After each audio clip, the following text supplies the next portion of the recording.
नमस्कार, मैं हूँ निधीश त्यागी और आप हैं हरकारा डीप डाइव पर। और आज मेरे खास मेहमान श्रीकांत जी हैं जो लंदन से हमारे साथ जुड़े हैं। वो पूर्व में बीबीसी के संपादक रहे हैं हिंदी के। और उनके कुछ समय बाद कभी मैंने भी बीबीसी में काम किया है, तो एक मैं उनको जानता हूँ और वो खासे जानकार व्यक्ति हैं अंतर्राष्ट्रीय मामलों के। और आज हम लोग बात करेंगे जो कुछ दावोस में हो रहा है। डोनाल्ड ट्रम्प जो कह रहे हैं डेनमार्क और आइसलैंड के बारे में। रूस और यूक्रेन का झगड़ा वहाँ जो चल रहा है उसको लेकर वो भी एक मुद्दा है वहाँ पे। और साथ में नाटो को लेकर कई सारे सवाल अब नए खड़े हो रहे हैं, जो कि मैं कल से पढ़ रहा था। कुछ जानकारियां आप हरकारा न्यूज़लेटर में पा भी सकते हैं। आज जो हरकारा न्यूज़लेटर आएगा उसमें कनाडा के जो प्रधानमंत्री हैं उनकी स्पीच को हम लोग हिंदी में छाप रहे हैं, जो कि खासी एक तरह से घोषणा थी कि किस तरह के अमेरिका से अलग होकर बाकी जो पश्चिमी देश हैं वो अपने आप को किस तरह से देखने लगे हैं। श्रीकांत जी, यहाँ से अगर बात शुरू करें, जो कॉर्ने की स्पीच शायद आपने भी सुनी होगी, जो उनका जो भाषण था, और उसको लेकर आप क्या सोचते हैं? मुझे लगता है कि देश से ही सही एक ऐसा नेता है जिसने थोड़ी हिम्मत दिखाई और कड़वी सही पर सच्ची बात बोलने की कोशिश की। हालांकि उनके भाषण के बाद उनका भाषण अच्छा था और वो बड़ी समझदारी से तैयार किया था, उन्होंने किया था या उनके Speech, सचिव ने right? तैयार किया था। लेकिन जो बातचीत हुई उनसे, उन्हीं विषयों पर जो उन्होंने उठाए थे, जब सवाल पूछे गए तो वो थोड़ा लड़खड़ा रहे थे, बचने की कोशिश कर रहे थे। सारी समस्या की जड़ यही है। यदि डोनाल्ड ट्रंप ने जिस तरह की मुहिम शुरू की थी, वैसे तो खैर भूत के पांव पालने पहले ही कार्यकाल में उनके रंग ढंग दिखाई दे गए थे, लेकिन दूसरे कार्यकाल के शुरू होने के बाद तो वो पूरे जोशो खरोश में आए और उन्होंने जो लिबरेशन डे से मामला शुरू किया, तो लिबरेशन डे के दिन दुनिया, जो कार्नी अपने भाषण में वाक्लाव हावेल के निबंध का उदाहरण देते हैं और कहते हैं कि डर के माहौल में कैसे परचून के दुकानदार जो है वो अपने सामने पट्टी लगा लेते हैं कि साहब हम इस व्यवस्था में आस्था रखते हैं। और उसके बाद उसको देख करके उसके पड़ोस वाला, उससे आगे वाला, हर दुकानदार उस पट्टी को लगा लेता है। किसी को व्यवस्था से जूझने की न तो जरूरत है न हिम्मत है। लेकिन जब अचानक एक दुकानदार उनमें से जब उगता जाता है और अपनी पट्टी हटाता है, तो धीरे धीरे व्यवस्था चरमरा जाती है, सारी पट्टियां हटने लगती। तो एक तरह से उन्होंने ये कहने की कोशिश की कि देखिए, मैं उस पट्टी को हटा रहा हूं। और वो पट्टी क्या है कि साहब, एक 80 साल से चली आ रही एक व्यवस्था है जो अमेरिका के नेतृत्व में, जिसको ये लोग रूल बेस्ड ऑर्डर कहते हैं, नियमबद्ध व्यवस्था, वो शुरू हुई थी। हालांकि उस भाषण में वो ये भी बताते हैं कि वो नियम ताकतवर के लिए, अमेरिका के लिए कभी लागू नहीं हुए। अमेरिका ने उनको नहीं माना। लोगों को शायद याद हो, जब ये जब जलवायु परिवर्तन को लेकर के पेरिस की संधि से पहले, जब जापान में और रियो से जब बातचीत शुरू हुई थी, तो उन दिनों बुश साहब एक जुमला बोलते थे कि अमेरिका का जो रहन सहन है, American lifestyle is not up for negotiation. तो अमेरिका का रहन सहन जो है वो इस तरह की उसके लिए सौदेबाजी के लिए नहीं है। तो हम उस पे सौदेबाजी नहीं करेंगे, बाकी जो जिसको करना है करे। तो ये मानते थे कि जलवायु परिवर्तन, ये तो खैर उनके बाप है, ये तो जलवायु परिवर्तन को मानते ही नहीं। तो खैर, उस जमाने से और उससे भी पहले से चला आ रहा है कि जब अमेरिका की बारी आती है नियम को, उस व्यवस्था को मानने की, तो अमेरिका अपने आप को अलग कर देता था कि जी, हम पे लागू नहीं होगा, बाकी सब पे लागू होगा। और बाकी सब पे एक हद तक लागू हुआ।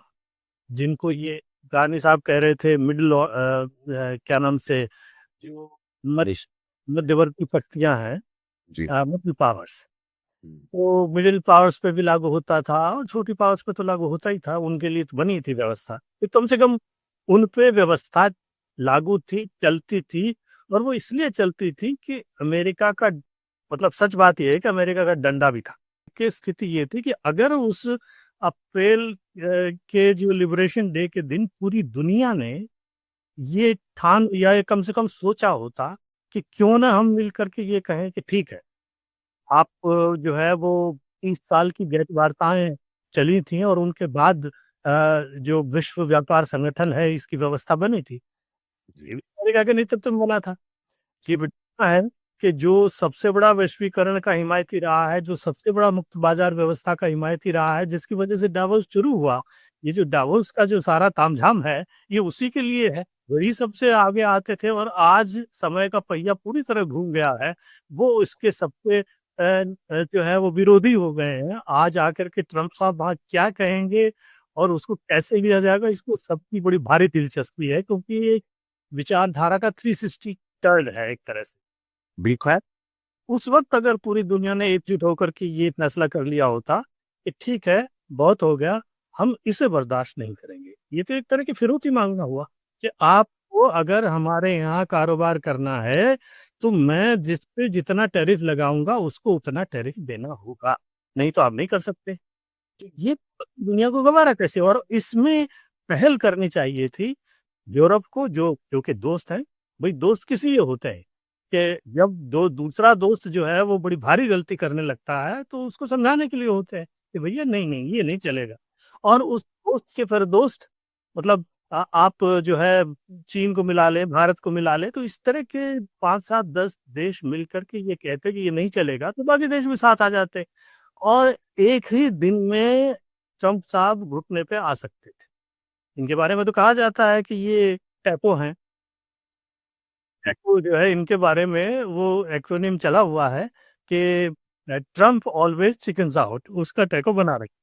तो जब वो सामने वाला प्रबल होता है, जब इनको ये दिखाई देता है जैसे चीन ने किया, बिल्कुल।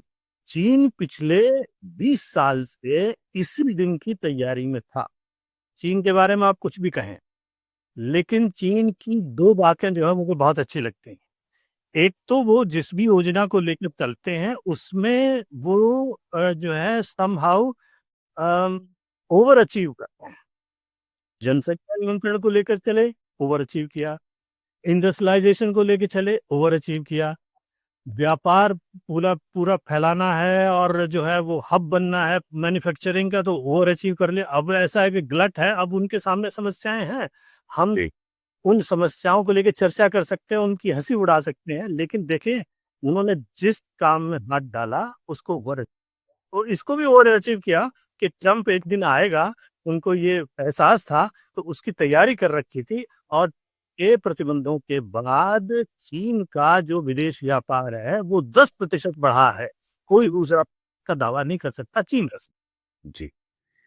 इसमें जो जो बुनियादी सवाल जो शायद हम सबके समझने के लिए जरूरी, जो आपसे बता पाए, जैसे कि अब ये आइसलैंड को लेकर लगातार बात कर रहे हैं, डेनमार्क के जो उसमें आता है, ग्रीनलैंड देखे, सॉरी ग्रीनलैंड को लेके, और दूसरी तरफ रूस है जो यूक्रेन में जिस पे हमला छेड़ रखा है, कब उसके 5 साल के आसपास हो गए हैं, और दूसरी तरफ चीन है जो ताइवान। तो अब जब ये अमेरिका खुद ये करेगा, जैसे कि इसमें लग रहा है साफ साफ, हालांकि उसके भी कोई बहुत अधिक तर्क समझ में नहीं आ रहे, क्योंकि डेनमार्क ने काफी कुछ उनको दे रखा है कि आप अपने चाहे तो फौज ही रख सकते हैं, आप यहाँ पे खुदाई और मिनरल्स वगैरह निकाल सकते हैं। उसके बाद भी उसको कब्जे की जो पड़ रही है उसके कारण, और दूसरा है कि वो एक नाटो देश है, मतलब वो नाटो का ही देश है जिसके साथ वो इस तरह की अब बात कर रहे हैं, जिसको लेकर अब वो आज जो भाषण देंगे ये वो एक अपने आप में वो भी बताएगा कि क्या हो रहा है। पर अभी तक के हिसाब से जो मैं देख रहा था यूरोपियन यूनियन की में जो बातचीत चल रही है कि कैसे वो अब अमेरिका के अलावा होकर अब खुद को देखने की शुरुआत कर रहे हैं, जिसके बारे में भी बातचीत करना चाह रहे थे कि क्या ऐसा मुमकिन है कि पश्चिमी यूरोप के जो देश हैं ज्यादातर वो अपने आप को एक ऐसे गुट की तरह देखें जो अमेरिका पे निर्भर नहीं हो और उसकी नेतृत्व में से बाहर आ सके। कोशिश ये चल रही है। और ये जो है पंचतंत्र की एक कहानी है। 3 मछलियां थीं, तालाब में रहती थीं।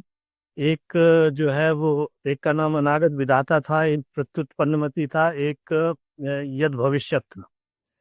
तो ये मतलब प्रत्युत्पन्नमति हैं न यद न अनागत विधाता हैं, ये यद भविष्यत है कि जो होगा देखा जाएगा, ये करके नेटो और जो पश्चिमी गठबंधन था, गठजोड़ था, उसके पीछे चल रहे थे। लेकिन अब ट्रंप के आने के बाद जो चोट लगी है, उससे ये सुबुद्धि आई है कि व्यापार का और सामरिक रिश्तों का भी डाइवर्सिफिकेशन करना चाहिए। ये डाइवर्स में बार ये चर्चा में बात उठ रही है, और इसी डाइवर्सिफिकेशन की वजह से चीन इनसे बच पाया। जिस जिस देश में अब काने साहब ने कल जो भाषण दिया, तो वो इसकी सबसे बड़ी मिसाल है। उन्होंने तो खुद ही कि हम जो मिडिल पावर्स हैं, उनको तो डाइवर्सिफाई करना होगा। और जो है वो पुराना इतिहास रहा है हमारा कि गुटनिरपेक्षता का। तो अब गुटनिरपेक्षता से खाली काम नहीं चलेगा। एक तो आपको विषय के आधार पर, मुद्दे के आधार पर कुछ बनाना होगा। और जैसे पक्षधरता तय करनी पड़ेगी अपनी। जी। जैसे जलवायु परिवर्तन की बात आए, तो आप ऐसा नहीं है कि आप गुटनिरपेक्ष उसमें रहेंगे, आप समान विचार वाले देशों को मिल करके एक प्रेशर ग्रुप बनाएंगे उसके लिए। आतंकवाद की बात आएगी तो उसके लिए ऐसा करेंगे, अगर व्यापार की बात आएगी तो उसके लिए भी ऐसा करेंगे। किसी एक फिर जो मतलब व्यवस्था की पुरानी, एक जो ढांचा बना हुआ था, उस ढांचे में विश्व व्यवस्था अब नहीं चल सकती। इन्होंने उसको इतना तोड़ दिया है। मतलब ये भी एक विडंबना की बात है कि 250 साल अमेरिका लोकतंत्र की स्थापना के इस बार मना रहा है, और वो 250 साल इस तरह मन रहे हैं कि उसके लोकतंत्र का मजाक उड़ रहा है एक तरह से, और वो भाजपा पात्र तो बना ही बना है। और वो जिन आदर्शों की वकालत करता था, भले ही उसने वो उन पे जो है वो खरा न उतरता हो, लेकिन एक हद तक वो हिमायत करता था, और कभी-कभी उस पे चलता भी था। वो सारे आदर्श जो है वो आपने खिड़की से बाहर फेंक दिए, तो ये एक विचित्र स्थिति पैदा हो गई है। तो इस स्थिति से निपटने के लिए ये चल रहा है कि एक तो डाइवर्सिफाई करें, और दूसरा ये है कि आप जो मुद्दे के आधार पर देशों का गुट बनाएं या देशों को इकट्ठा करें। जैसे अब ग्रीनलैंड का मामला है, तो इनको दिखाई दे रहा है कि ये मामला संप्रभुता का है, और संप्रभुता के मामले पे मुझे लगता है दुनिया का कोई ऐसा देश नहीं होगा जो खड़ा ना हो जाए। तो सारे देशों को संप्रभुता के मामले पे इकट्ठा किया जा सकता है, बशर्ते कि आप माफी मांगे। आपने अभी अभी जो है जिस तरह का व्यवहार किया है, क्योंकि वेनेजुएला पे जब हमला हुआ था तब संप्रभुता भूल गए आप। तो जी। इन यूरोपीय देशों ने तरह तरह के स्वर में जो डोनाल्ड ट्रंप ने किया, वो तो अगवा किया ना मदुरो साहब को। बिल्कुल। उस अगवा करने की घटना को जस्टिफाई करने की कोशिश की कि साहब वो तो शासन बड़ा खराब था, वहां तो तानाशाही थी, वहां तो ड्रग तस्करी चल रही थी, नार्को टेररिज्म, एक नई टर्म निकाली उन्होंने। तो एक उसके तुरंत बाद अब ग्रीनलैंड वाला मामला आ गया, तो अब आप क्या करेंगे? और जहां तक नेटो की बात है, नेटो के बारे में मुझे लगता है ज्यादा लोगों को पता नहीं है कि नेटो में दो चीजें हैं। एक, नेटो में आर्टिकल 5 है जो ये गारंटी देता है कि एक पे हमला सब पे हमला। तो ठीक है, एक पे हमला सब पे हमला का जो सिद्धांत है, जब से नेटो बना है, उसका मौका केवल अमेरिका की ही सहायता करने में आया है।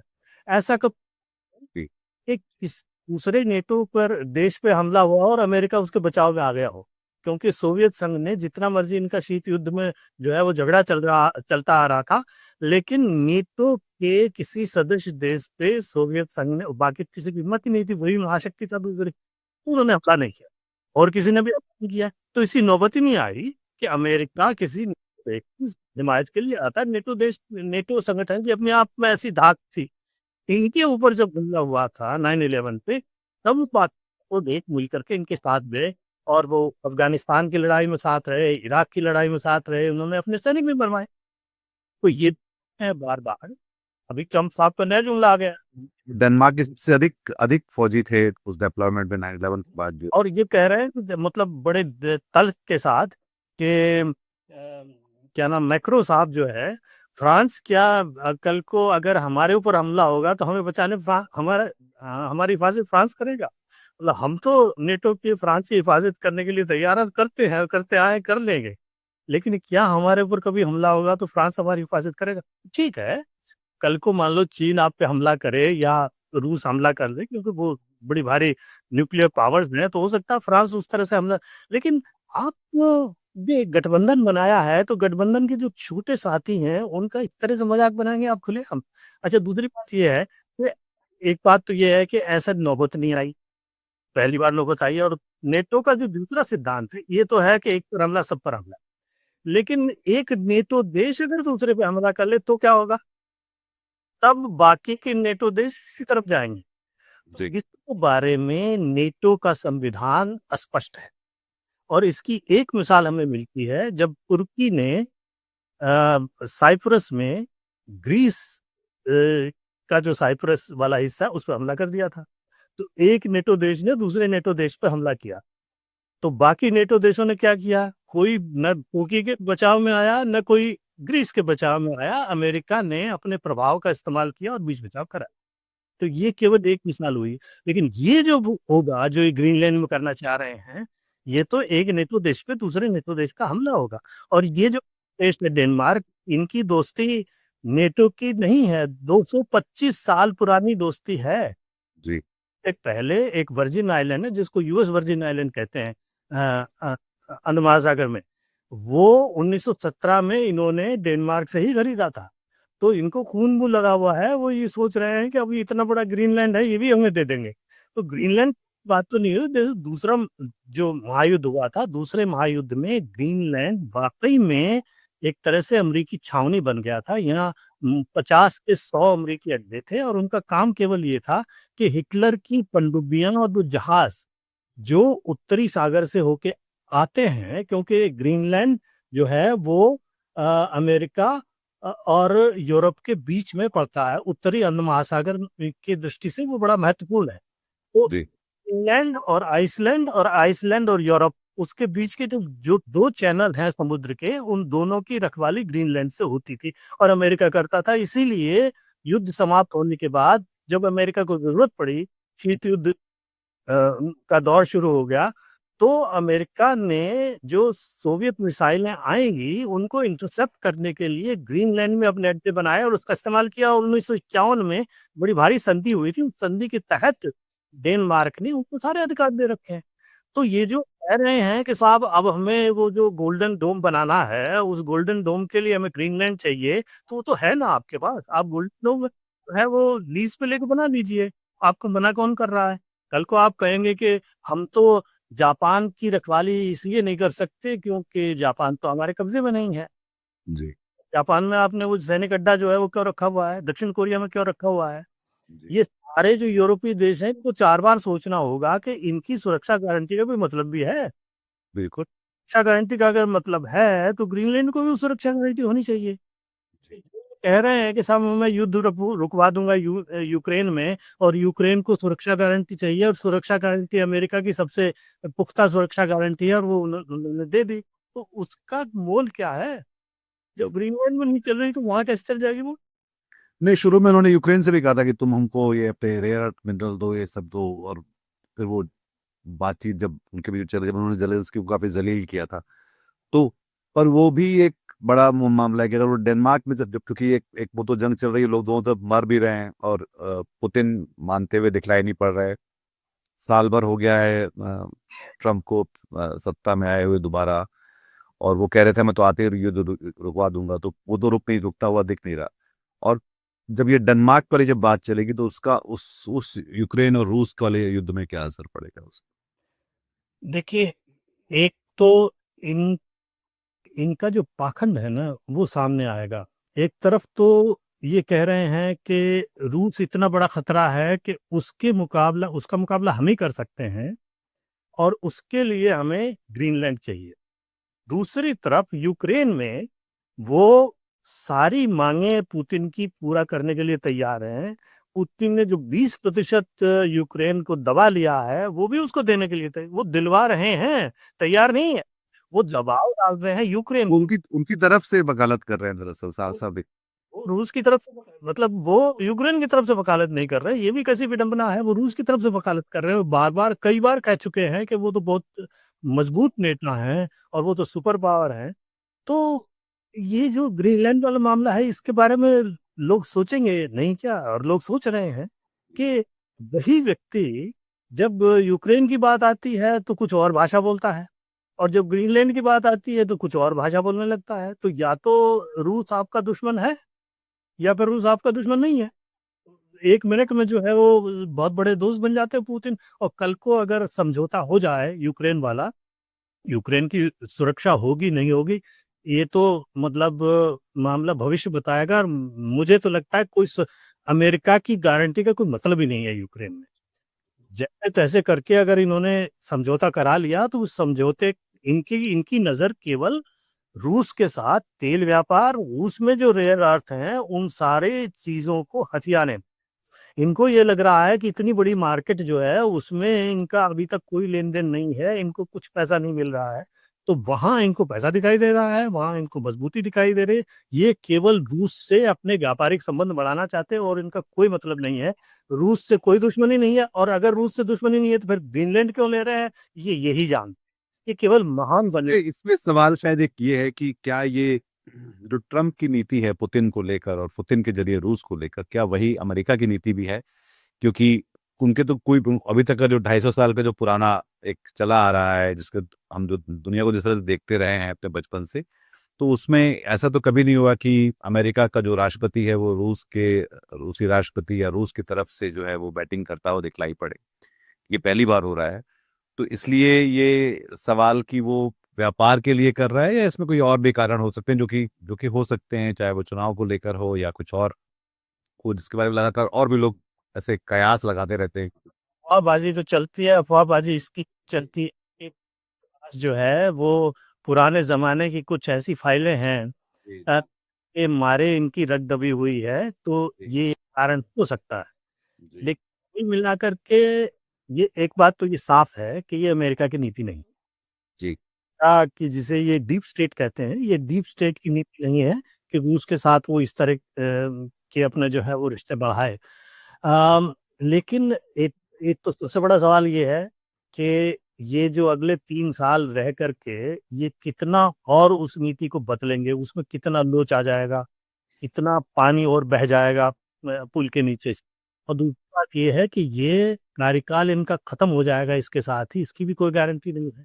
ये सारा प्रपंच जो कर रहे हैं, चाहे वो इनको जो है नोबेल शांति पुरस्कार चाहिए, चाहे वो ग्रीनलैंड जो है इनको चाहिए, चाहे वो व्यापार में जो है वो एक तरह से एक छत्र राज इनको चाहिए, पूरी दुनिया में दूसरा एक छत्र, ये केवल ये दिखाने के लिए कि मैं इतिहास का सबसे महान अमेरिकी राष्ट्रपति हूँ, कम से कम अपने समर्थकों में ये झंडा गाड़ना चाहते हैं। ये जो झंडा गाड़ा उन्होंने मतलब अपने ट्रुथ सोशल पे ग्रीनलैंड के ऊपर, तो ये असल झंडा जो है वो इनके जो समर्थक हैं उनकी छाती पे गाड़ा जा रहा है। और उस झंडे के बहाने ये तीसरी टर्म के फिराक, और इसमें कोई आश्चर्य नहीं कि ये किसी न किसी तरह से कोई न कोई रास्ता निकाल करके अपने संविधान में परिवर्तन कराएंगे, कराने की कोशिश करेंगे, और तीसरी टर्म लेने की भी कोशिश करेंगे। वो भी ठीक है, क्योंकि एक तरफ से ट्रम्प एक जंग तो अपने अमेरिकियों के खिलाफ ही छेड़ रखी, जिसको लेकर हम रोज लगातार बहुत इस तरह की तस्वीरें देखते रहते हैं जो वहां पर आइस कर रहा है। और फिर अभी जो मिड टर्म जो अभी कांग्रेस के जो इलेक्शन होंगे उसके बाद भी शायद देख अगर चीजें बदलती हैं तो शायद वो ये हर चीज में हम शायद लगाना पड़ता है इस समय जो है जो देख रहे होते हैं। अब इस बातचीत की जो जो पूरी जो ये जो हमने जो बातचीत का जो पूरा कंफ्यूजन हम सबके सामने है, जिसको साफ देखने की कोशिश भी अपने आप में एक बहुत उलझी हुई कार्रवाई लगती है। तो भारत के लिए, भारत इस समय स्पीच कहाँ है? जैसे कि हम वहां से हमने शुरू की थी बात की, जो कार्नी का जो भाषण था जिसमें वो कह रहे थे कि जो मिडिल पावर्स हैं, जो बीच की जो शक्तियां हैं, वो इसमें कुछ अपना एक रास्ता निकाल सकती हैं और उन्हें करना चाहिए। ये अभी तक वो बहुत अपनी वफादारियों में शायद फंसी हुई थी महाशक्तियों के साथ। एक एक उदाहरण ब्रिक्स की है, है जहां पर कई सारे जो देश ये इकट्ठे हुए, ब्रिक्स जो हैं जो देश जो कि एक अलग एक गुट बना रहे थे जो अपनी, तो उसको लेकर भी ट्रम्प ने उनको कहा था कि अपना बैंक और अपनी करेंसी बनाओगे तो फिर मैं देख लूंगा, और डॉलर को चैलेंज नहीं कर सकते। तो ये जो भारत उसका हिस्सा है और एक तरह से हर तरफ भारत एक असहज हिस्सा दिखलाई पड़ता है, चाहे वो अमेरिका के साथ है या जब वो चीन जाता है या ब्रिक्स देशों के बीच में है। भारत कहाँ पर है और कैसे किस तरफ उसको रास्ता निकालना चाहिए अपने लिए? और सहजता की सबसे बड़ी परीक्षा तो ईरान में होने वाली है। जी। ईरान अब ब्रिक्स का सदस्य है, जी। नया सदस्य है। और अगर ईरान में इन्होंने अयातुल्लाह साहब को उठवाने की या इस तरह की कोई और जुगत की, उसके बाद ईरान वेनेजुएला नहीं है। ईरान में आप ऐसा नहीं कर सकते कि साहब सीधे सीधे जो पुराने शाह हैं उनके पुत्र को ला करके वहां बिठा दें। जी। 45-46 साल से बाहर हैं, जी। उनकी जड़ें वहां हैं नहीं। ईरान के भीतर अपनी अलग गुटबाजियां हैं, अलग अलग। ईरान का हाल ईरान ईरान का हाल इराक जैसा नहीं होगा, इसकी क्या गारंटी है? ईरान जैसा नहीं हो जाएगा, हजारा भी है उस तरफ, इसकी क्या गारंटी? तो और दूसरी बात यह है कि ईरान में ऐसा कुछ होगा तो भारत ब्रिक्स का इस वर्ष अध्यक्ष है, तो अध्यक्ष होने के नाते आप कब तक चुप रहेंगे? आपको भी जी। चुप पड़ेगा ना। और अगर डर के नहीं बोलेंगे तो कब तक नहीं बोलेंगे? जी। दुनिया के सामने अब ये प्रश्न है कि इनसे डरकर अब तक दुनिया ने खोया ही खोया है। दुनिया को एकजुट होना पड़ेगा, और एकजुट करने के लिए किसी को आगे आना पड़ेगा। कम से कम साहब ने हिम्मत दिखाई, काश ने ये हिम्मत दिखाई होती। तो भारत के सामने अवसर तो है इस तरह की एकजुटता करने का। यही है कि आप, ठीक है, आप व्यापार के मामले में, क्योंकि व्यापार जो है आपकी दुखती रग है, तो व्यापार के मामले में आपने पहले से कोई प्रबंध किया नहीं, जैसे चीनी का रखा था। या आपने अपने विकल्प खुले रखे होते पहले से। अब थोड़ी देर हो गई है, लेकिन अब भी आप कोशिश करें, और कोशिश करके अपने विकल्प, क्योंकि देखिए अब तो 50% टैरिफ लगे हुए लगभग 6 महीने होने को आए। जी। और अ, भारत कंगाल तो नहीं हुआ 6 महीने में। नहीं, कंगाल तो नहीं हुआ, पर उसकी अलग वो एक अलग, शायद उसका हमको अलग से भी बात करनी चाहिए कि जहाँ पे जो जो तेल की जो सजा थी वो टेक्सटाइल के लोग तिरुपुर में और बाकी जगह भुगत रहे हैं, तो वो मतलब मार तो पड़ रही है, वो ठीक है कि, पर जिसकी गलती थी ऐसा भी नहीं हो कि तेल जो आपने खरीदा उसका फायदा जो है भारत के ग्राहकों को या भारत की जनता को कोई फायदा हुआ उसका? नहीं फायदा अगर वैसे देखें, मतलब जो तो भी एक तरह की बंदर बाट है ना, मतलब कि यहाँ पे मैंने सौदा किया किसी की। की बात कर लेता हूँ भाई। आपका जो अमेरिका से व्यापार का जो नुकसान हुआ, वो आपको व्यापार लाभ अमेरिका से कुछ 47 अरब 48 अरब डॉलर का था। और जो मुनाफा आपको सस्ता तेल खरीदने से हुआ वो 3 या 4 अरब डॉलर का है। ये तो घाटे का सौदा तो शुरू से था। बिल्कुल। केवल आप सिद्धांत पे अपनी नाक ऊंची रखने के लिए कि आप कहने पे हम तेल खरीदना बंद कर दें दोस्त से, ये तो नहीं होगा। तो आपने वहां नाक ऊंची रखी, तो फिर आप यहाँ भी रखिए। आपने पहले ईरान से बंद किया था, तो इसलिए ये उम्मीद की गई थी कि ईरान को भी बंद करेंगे। क्या था, क्योंकि ईरान को तो मतलब ईरान और रूस में तो फर्क है। ईरान के हमारे रिश्ते और रूस के हमारे रिश्ते। क्योंकि ईरान ने बार बार जो है कश्मीर के मामले पे ईरान ने बहुत धोखा दिया है। तो ईरान से मधुर संबंध नहीं है, लेकिन ठीक है, वो भी नहीं करना चाहिए था। मैं ये नहीं कह रहा कि वो कोई बहुत अच्छी बात थी। चाबहार में आपने पैसा लगा रखा, तो आप अगर आप विदेश नीति का ये मूल स्तंभ मानते हैं कि हम हित सापेक्ष जो है विदेश नीति रखेंगे, अपने हितों की रक्षा पहले करेंगे और उसके बाद, तो हित सापेक्ष विदेश नीति पे चलिए। इन्हीं की बात इन्हीं के ऊपर डालिए। ये कहते हैं कि मेरी नीति हित सापेक्ष है, मैं तो अमेरिका फर्स्ट है, इसलिए मैं जो है वो टैरिफ लगा रहा हूँ कि आपने हमें लूटा है और हमें जो है वो वापस वसूल करना है। तो जब दूसरा व्यक्ति ये कह रहा, तो आप भी तो कहिए ना कि बिल्कुल। हमने पैसा लगा रखा है। बिल्कुल। आपने नहीं पैसा लगा रखा है तो आप वहां से हाथ खींच लेंगे क्या? तो कुल मिलाकर के ये स्टैंड भारत को कभी न कभी लेना होगा, और मुझे लगता है ये मौका है भारत के लिए भी, और भारत जैसे दूसरे देशों के लिए। ब्रिक्स देशों की आपने बात की, ब्राजील है। ब्राजील ने बेशक जो है बोल्सोनारो को लेकर ही सही, लेकिन एक स्टैंड तो लिया कि हम वो दोषी हैं, और जो है उनके ऊपर अदालती कार्रवाई चलेगी। आप अगर 25% टैरिफ लगा, आप 100% लगा दीजिए। आपके टैरिफ से हम नहीं डरने वाले। तो ये ये तो है ब्रवाडो की बात, भारत और ब्राजील और इन साउथ अफ्रीका, क्योंकि इन्होंने तैयारी नहीं कर रखी। अच्छा ये होता कि चीन की तरह से आपने पहले सोचा होता, विदेश नीति जो है अगले 10 साल 20 साल की जो भावी संभावनाएं हैं उनको देख करके बनाई जाती है, और उस कसौटी पर चीन की विदेश नीति खरी उतरी है, इनमें से किसी की विदेश नीति खरी नहीं उतरी। बिल्कुल। अब यूरोप को भी लग रहा है कि साहब हमें अपने चीन के साथ विकल्प खुले रखने चाहिए, तो भारत भी उसी उसमें कर रहा है कि अब चीन के साथ रहेगा।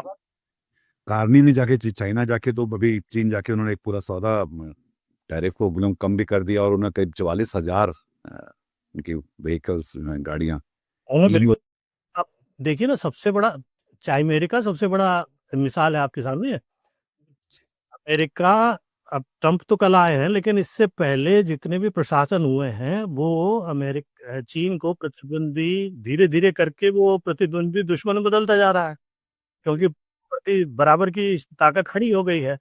तो इसके बावजूद उनके व्यापार पे तो कोई फर्क नहीं पड़ा।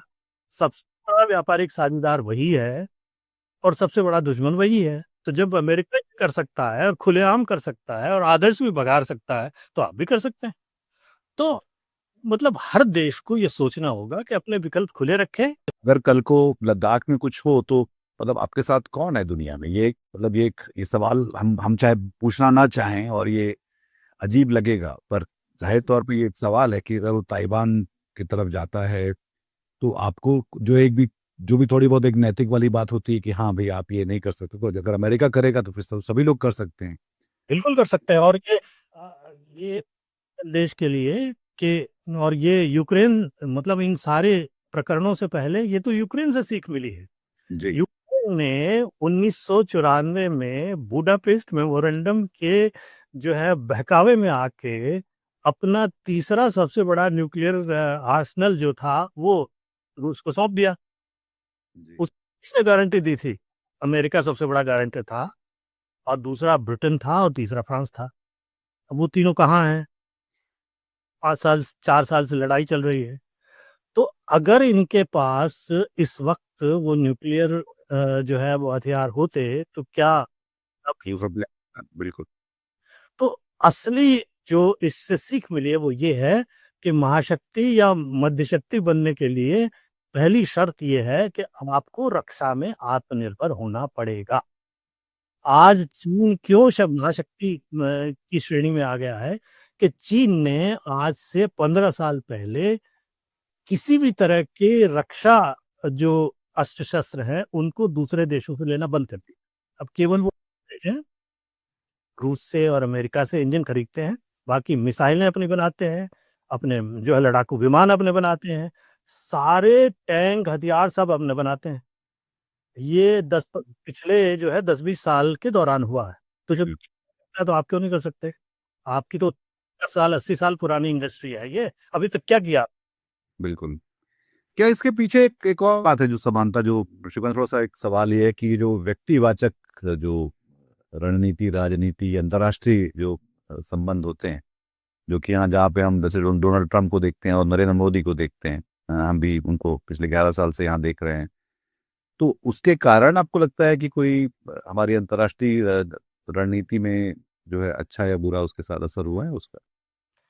ये तो पूरे विश्व जनीन समस्या है। ये जो मतलब अंतर्राष्ट्रीय राजनीति जो है व्यक्तिपरक हो गई है कि व्यक्ति और ये लोकतांत्रिक व्यवस्थाओं की कमजोरी इससे उजागर हुई है। जी। तांत्रिक व्यवस्थाओं में तो वो तो व्यक्ति प्रधान होता है, में शी जिनपिंग के अलावा कुछ नहीं है, वो जी। जो बड़ी है। रूस में पुतिन साहब के अलावा कुछ नहीं है, तो ये तो हम मान के चलते हैं ना। लेकिन अमेरिका में, ब्रिटेन में, फ्रांस में, भारत में ऐसा नहीं था। ये था कि भाई अगर कोई इस तरह की उलझुल नीति को लेकर के कोई नेता चलेगा तो बाकी भी तो देश है ना। तो इसलिए अब जैसे अमेरिका में चेक्स एंड बैलेंसेस तो थे, अब हम भारत में रोते हैं कि साहब ये हमारी संवैधानिक संस्थाएं हैं, उनके उनके सारे अधिकार कुचले जा रहे हैं, खत्म किए जा रहे हैं, उनको एक तरह से क्या नाम से असहाय बेचारा बनाया जा रहा है। अमेरिका में देखे क्या हाल है। वहाँ जो जस्टिस डिपार्टमेंट था वो एक तरह से नकेल था किसी भी प्रशासन के ऊपर। उस जस्टिस डिपार्टमेंट का क्या कर दिया, वो तो चपरासी की तरह हर वक्त खड़े रहते हैं सामने, जो ट्रम्प कहे वो करते हैं। और उन्होंने मतलब वहाँ की जो अदालत है, वहाँ का जो सुप्रीम कोर्ट है, वहाँ की जो न्यायपालिका है, वो तो मजाक है एक तरह से भारत की तुलना में। क्योंकि वहां तो जो राजनीतिक उसको देख के, हवाबाजी को देख करके वहाँ नियुक्तियां होती हैं, और वो नियुक्तियां कानून होती हैं। एक बार लगा दिया तो वो जब तक मरेगा नहीं तब तक वो आपके लिए है, वो वही करता रहेगा, उसके बाद चैलेंज नहीं कर सकते। ये साथ क्या है, ये जो कमजोरियां हैं, ये एक व्यक्ति के आने की वजह से। एक परंपरा थी, एक मतलब एक लोकतंत्र में कुछ परंपराएं होती हैं जिनको माना जाता है, संविधान है, संविधानिक परंपराएं हैं, संवैधानिक संस्थाएं हैं, उनका आदर करना। मतलब बिल्कुल जो लोगों की इच्छाएं हैं उनका बिल्कुल निरादर न करना, उनको कुचलना नहीं। तो ये सारी बातें इनको लेकर के एक लोकतांत्रिक नेता चलता है। मतलब वही कि जैसे एक सिविलाइजेशनल सॉफ्टवेयर जैसे था ना, जैसे एक संविधान ही है, लोकतंत्र है, संसद है, नाटो खुद की जिसके हम बारे में बात कर रहे हैं, या यूएन है, मतलब अपने आप में इस समय इसको हम देखते हैं कि वो उसकी प्रासंगिकता कितनी कम है, जिस खासतौर पे जो पूरा गजा और ये जो इसराइल के साथ जब कुछ चल रहा था, या तो उनकी सारी बातों को कोई सुन नहीं रहा। वो आज ही कल कल शायद देखो उन्होंने फिर से कुछ बॉम्ब कर दिया, जो संयुक्त राष्ट्र की कोई इमारत को। तो वो जो जिनको हम बोलते हैं कि इसके इसके इसके आधार पे सब कुछ खड़ा हुआ है, वो जब टूटने बिखरने लगता है तो फिर वो उसके शायद ये नतीजे तब देखने को हम। 2 दिन पहले बयान आया था कि अमेरिका साहब जो है अपने सामने संयुक्त राष्ट्र को या किसी विश्व व्यवस्था को कुछ नहीं मानते, जी। तो क्या करें। अच्छा, ये भी एक मौका था। गुतरश साहब मतलब दूसरा अब इनका कार्यकाल है, इसके आगे और क्या करेंगे। जी। इनको पहल करनी चाहिए थी, सबसे आगे बोलते। ज्यादा से ज्यादा ट्रम्प क्या करते कि साहब यूनाइटेड नेशंस में हेडक्वार्टर बंद करते हैं, या आपको जो है वो पर्सोना नॉन ग्राटा जो है घोषित कर देते हैं, आप आगे से अमेरिका में घुस नहीं पाएंगे, यही तो करेंगे ना। जी। कम से कम आपको एक पद मिला हुआ है, आप उसकी पद की गरिमा को निभाइए, आप कुछ बोलिए। जी। जब लिबरेशन डे हुआ था तब भी चुप रहे ये। जी। मतलब WTO की जो अध्यक्ष है वो तो फिर भी बेचारी कहीं कहीं बोलती है, लेकिन उसके बारे में लोग बहुत कम जानते हैं। जी। जो पर्सनल प्रोफाइल है वो इतना ऊंचा नहीं है जितना इनका है। तो जी।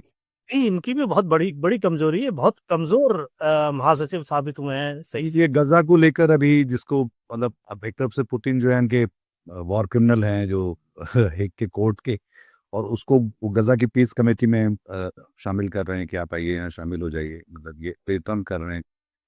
कैसे दिखाई दे रहा। वो तो जो है ये कोई शांति क्लब नहीं है, ये निर्माण इनका जिसके वो CEO है। और वो एक है कि मैं तो ताउम्र जो है उसका अध्यक्ष तो मैं ही रहूंगा जब तक वो रहेगी। ये राष्ट्र तक नहीं, राष्ट्रपति जब नहीं रहेंगे तब भी वो उसको अध्यक्ष रहेंगे।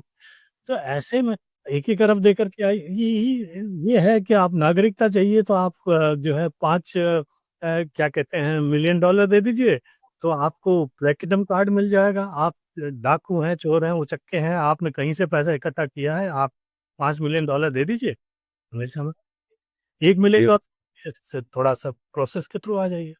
जी, मेरे ख्याल से काफी बढ़िया बातचीत रही श्रीकांत जी आपके साथ, और ये हम इसको लगातार जब तक ये एक सिरे सिरे तक पहुंचती नहीं है तो मैं लगातार इस आपसे बात करता रहूंगा इस बारे में, जितना संभव हो पाएगा, क्योंकि ये बहुत सारे लोगों के मन में सवाल है कि ये हमारे और आपके जीवन काल में इतना बड़ा संकट हमने नहीं देखा। सही बात। व्यवस्था के लिए सबसे बड़ा संकट है जब से दूसरे महायुद्ध के बाद ये तथाकथित विश्व व्यवस्था बनी थी। ये लगभग उसी तरह की स्थिति है जो पहले महायुद्ध और दूसरे महायुद्ध के बीच में थी, जब औपनिवेशिक ताकतें ही वो लीग ऑफ नेशंस को चलाती थी और मनमर्जी करती थी। जिस देश का जहां बंटवारा कर दिया, ये रेखा खींच दी, ये कर दिया, वो कर दिया, कहीं किसी को कहीं भेज दिया, जो है उसको फिलिस्तीन में बैठा दिया, उसको वहां बैठा दिया, ये सब उन्होंने किया है। जी। ये वही वही स्थिति जो है वो लौट आई एक तरह से। तो यहाँ से पूरी दुनिया को नए सिरे से अपनी व्यवस्था बनानी है और इस व्यवस्था में यूरोप के लिए, भारत के लिए, ब्राज़ील के लिए और इस तरह की जितनी भी जो 2 महाशक्तियों को छोड़ दें या 3 महाशक्तियों को छोड़ दें, जो बाकी जो शक्तियाँ हैं, उनके लिए ये परीक्षा की घड़ी है। उनको इसी तरह से विश्व जनमत को एकजुट करना होगा और एकजुट करके कुछ जो ख़ास मुद्दे हैं, जो पूरी दुनिया के लिए अहमियत रखते हैं, चाहे वो जलवायु का हो, चाहे वो आतंकवाद का हो, चाहे वो व्यापार का हो, चाहे वो गरीबी जो है हटाने का हो, चाहे वो विकास का हो, उस पर आम राय बनानी होगी और उस आम राय से दुनिया को चलाने की कोशिश करनी होगी।